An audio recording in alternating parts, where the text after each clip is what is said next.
Bellini Friday. Recording in progress.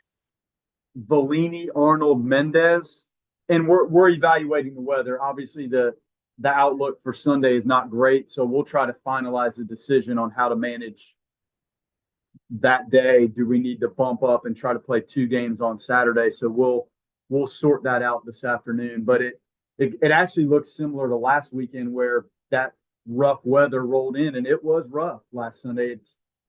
It appears to be similar. So Boston College is aware of a necessity to possibly get a 2 on Saturday, and we're okay if we need to do that. So Jamie, good. And when you have a setback like that, we're not trying to necessarily pull people back to throw on a certain day of the weekend. We have 3 competitive starting pitchers, and it doesn't really matter who throws when. We felt like that was the best thing.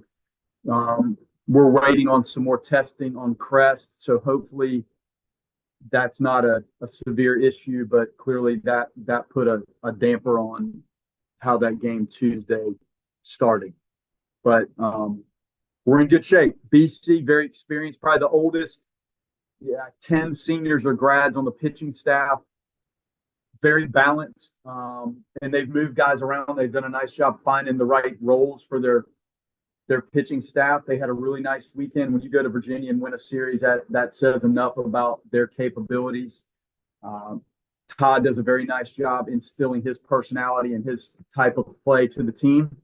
A little more action oriented than some of the teams we've seen, but they do a really good job, and our hands are going to be full with this. So hopefully we can get back in rhythm here. And it's nice to know that Jamie is doing real well, had a good week. And it's nice to clearly know that he's back in the equation for us.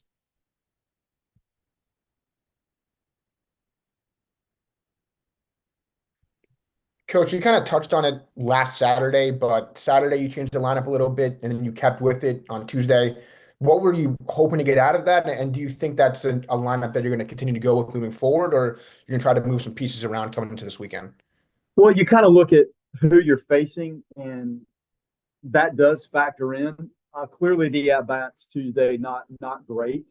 And we like to go left, right, when you can, and you have a switch hitter in there, which helps. For a while we had 2.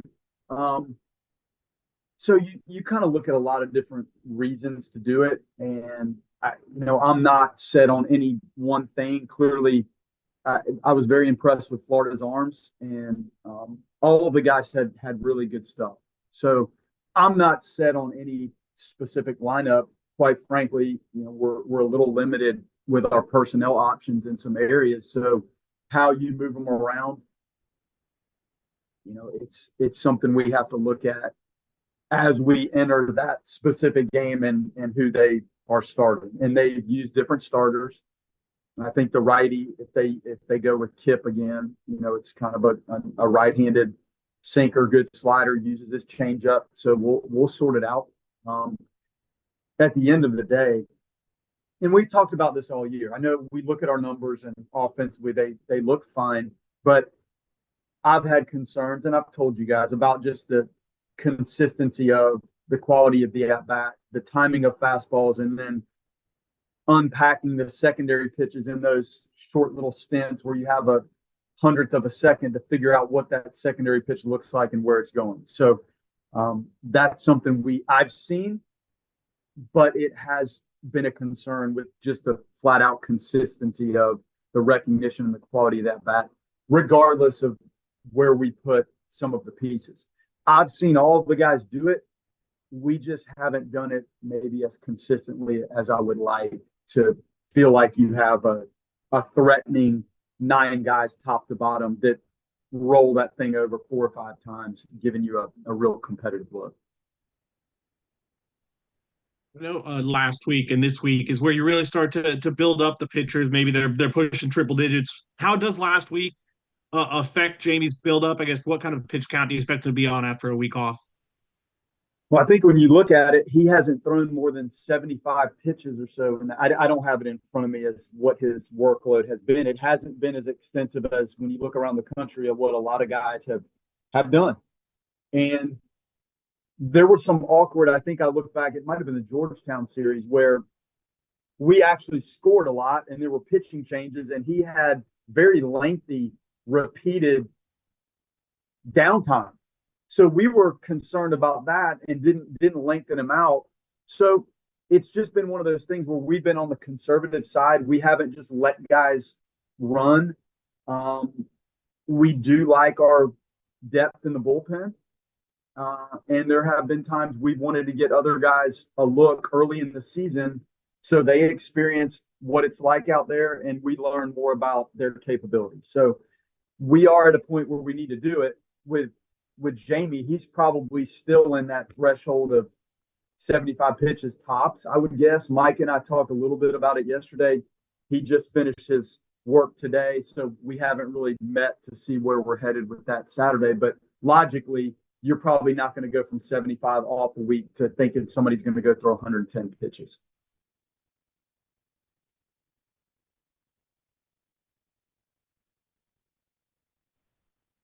I know with the rotation again. I know you talked about kind of being high on all three of your arms and the order maybe not mattering as much. I know next week things move up a week, right, with a Thursday through Saturday. Do you think this could stick as the rotation like order for a while?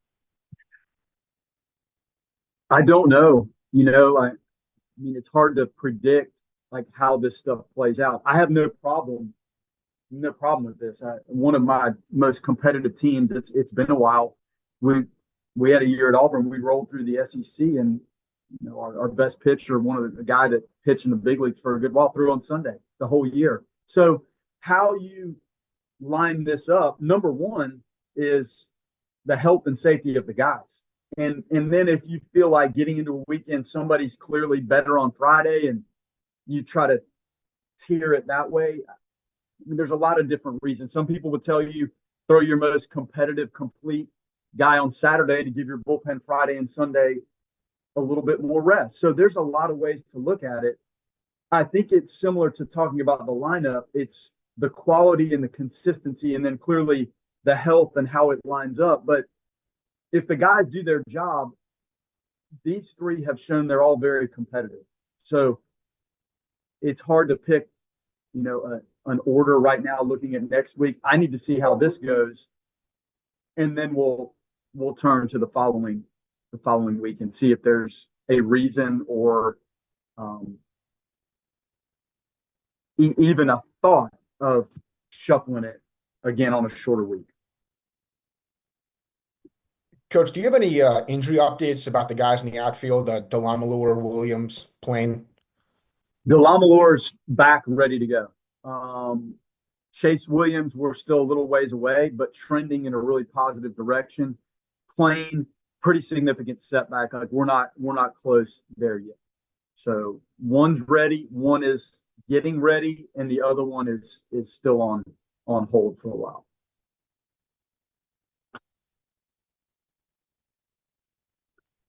Coach, and then I also have a scheduling question for you. I'm not the first person to think of this, but have you and Coach Sully ever talked about making Florida State a weekend series, something like 3 stops in 3 days, or 1 year Tallahassee and 1 year in Florida? I have not. It is a good midweek deal. Like, look at what was going on out here Tuesday. I know the game didn't go the way we wanted it to, but when you look at what that feels like, it sure adds a neat dimension to our community for this to be on a Tuesday. And I know spring break, these things are done so far out. Sometimes we're ahead of the school calendar and it's hard, but we have not done that. And when you're doing your midweek stuff, you do look at who you can play geographically to make it work in the middle of the week. And this clearly is one of those that we can do. And then you have the Jacksonville event, which is so cool to play in that park and the way that community rallies around it, and it's packed and it does financially help the programs. So it's okay the way it is right now. If you made that a weekend, it would be exciting, but I don't know that it's a necessity. I think those Tuesdays are pretty cool, and I think it's on the calendar, and it does add another cool aspect to the schedule overall. They get it, Jacksonville gets it, and we get it. I think it's okay. What have you kind of seen out of Jacob this season and his resilience to get back on the mound? When we came out with that poster, I said, you guys can put whoever you want on that poster, but I got one pick, and Marlowe's going on that poster. To watch him pitch against us. When I got here, we rolled down to UCF, and he pitched against us. And in this era, to think, okay, he's here, and the fact that he transferred probably caught the issue he had, because you have to reboot and go through a pretty extensive physical to onboard. So what turned out to be a negative experience, we needed to catch that. And it was a blessing we caught it in the transfer process, because it needed to be addressed. The weight, it's fascinating when I ask him each passing, like, hey, what do you weigh? What do you weigh? To think about where the weight was after his procedures and where the weight is now, that recovery in itself is pretty remarkable. And to regain the strength, he has tremendous feel for what he's doing on the mound. So I think that's in the riding the bike category. I think he could get back to that and have the same feel that he had previously. The cardio calibration and just the strength were probably the hardest things for him to grab a hold of again. And for anybody, it's just remarkable that he's physically in the condition he's in. But then you get into competitive pitching and the workload in the body and what that feels like, and the adrenaline and all of the things from a cardio standpoint that are involved when you have a cardio issue. That was the biggest hurdle he had to overcome. But he's just a fun, classy guy, and I'm so happy that he's able to be out there. It's quite a story, and we have a role for him, and he'll continue to get better. And it's a little bit of a work in progress to regain your complete comfort with being on the mound after what he went through. But proud of him, and he's going to factor into this in a big way before it's all said and done. Coach, back to the lineup. I don't know if you divide the season up into sort of I don't know, portions, eras, whatever you want to call it. But with coming out of this non-conference slate, now it's the conference part of the schedule. Are you kind of trending in where you want to be offensively? Do you almost have too many options, or do you like where you're at and feel confident that things can get settled in here sooner than later? I don't know if you're talking about batting order. Yeah. No, I'm not. I'm not happy with where we are right now. There have been some guys that have done some really neat things. Just the overall feel of the at-bats has been a little bit of a concern. I think we're a little reckless at times, and when you're trying to accomplish great things and deliver and produce, the exuberance to go up there and do things sometimes takes you a little bit away from the art of hitting. And that's what I see. I have no complaints with parts of this and how it's looked, and the competitiveness of the first two guys have been relatively competitive. Poor Max is pressing. I don't know that the exit velocities could be better. There's just limited result. And Jackson West has had really some good at-bats. And when you look at 13 walks and 5 punch-outs, there's a lot of good decision-making, but he doesn't have a lot to show for it statistically. So there are some guys that are probably statistically better than the numbers would indicate, like the at-bat quality maybe a little better, but I'm not set or feeling great about where we are top to bottom and just the consistency of the at-bat overall. The guys absolutely work on it. They're working on it now. We've got a scripted out plan of what we're trying to accomplish today. I think at times, more than anything, we're trying to do a little bit much. And sometimes that makes you a little too aggressive, which looks to me reckless, and you're swinging at pitches in counts that you would hope you recognize and take. But all in all, if you look at the numbers, you just look at the numbers, it's competitive. I just haven't felt like pitch in and pitch out, it's been quite as competitive as what I might have seen against our own staff leading up to the season. Do you think like the message is being received though? Do you think these guys are able to kind of recognize, as you said, maybe some of the over aggressiveness at the plate, and they'll hopefully be able to dial it down? Yeah, the message is received. It's the toughest thing in maybe all of sports is trying to figure out the pitch recognition. And if you're looking for a 96-mile-an-hour fastball, and how do you recognize and when do you recognize that it's not that? What is it and where is that going? And should I take it? Should I swing? Those are tough things to learn. And it's probably the hardest part. Swing is totally different than hitting. Like we look at the swing stuff all the time, and the swings are in check. I think the pitch recognition, and you probably heard me talk about it with Cam Smith his first year.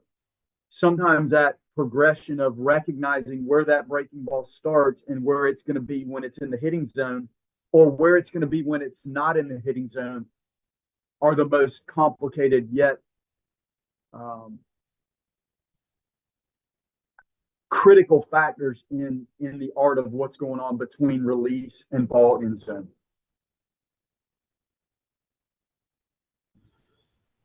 Almost following up in that sense, more with two guys at the top of the lineup who have been good with Gage and Alex. I mean, how important is it for those two to get on early? I think Gage has got a hit in every game, and Alex, outside of opening day, has at least reached base. He went 0 for 4 with Florida, but he got that walk. So how important are they?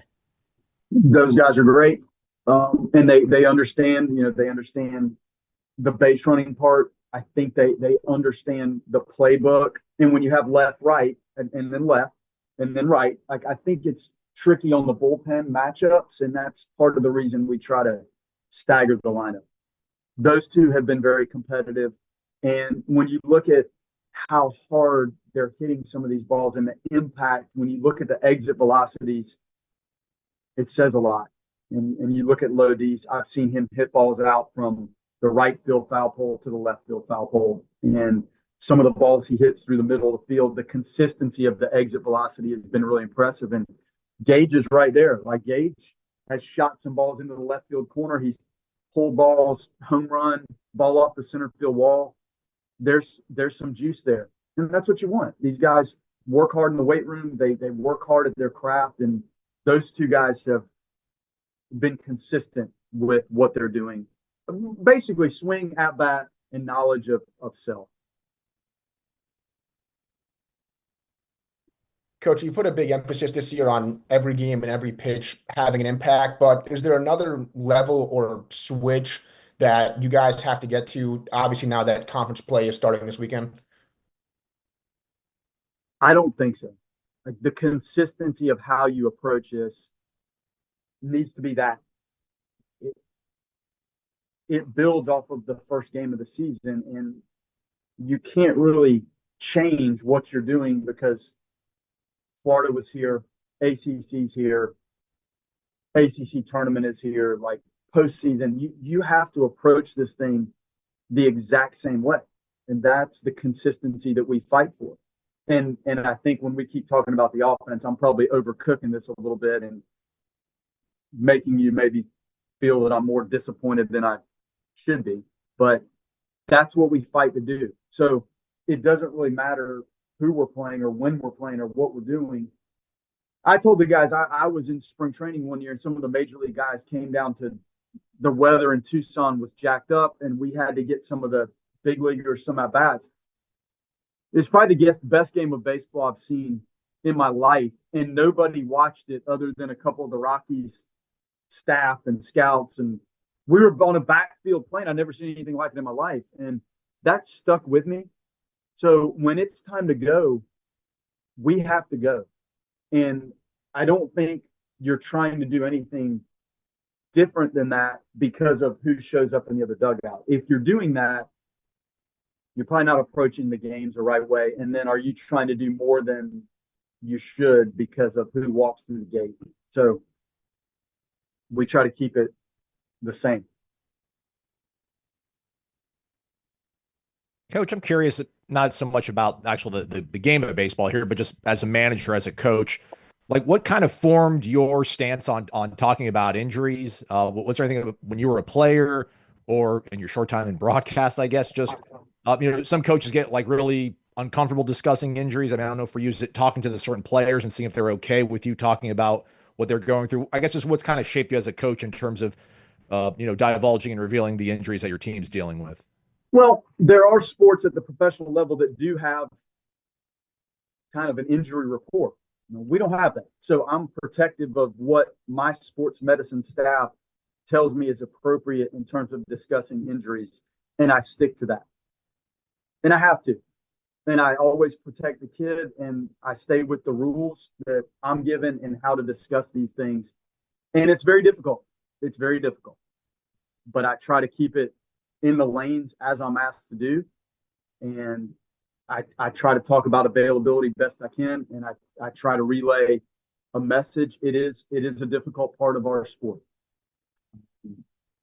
In terms of the players, you're going to go through these moments when guys are out. And it might be one pitch. To think that poor Evan had to come out of that game, like we're settling into that. Was that the greatest college baseball game played this week on Tuesday? I don't know who else played, but that's pretty good. So when that happens, you're one pitch away or one hit by pitch away from somebody not being out there. So we have to be able to press on regardless of who it is. It doesn't make the situation pleasant, but you have to do it. And you try to build a roster that gives you some leverage in case you encounter these. And clearly we have, and we're not the only program that encounters it. So it's a difficult thing. It's not pleasant. Tuesday was that walk out there. It's as tough a walk as you make because you see the look on Evan's face. You see it and you feel it and you know how difficult that moment is for him, and to have him walk off the field's tough. So these are tough things. And I'm not sure that there's a right answer to how I handle it with everyone or how I handle the locker room. I just do within the confines of what I'm asked the best I can to manage it on the outside and then clearly within the locker room too.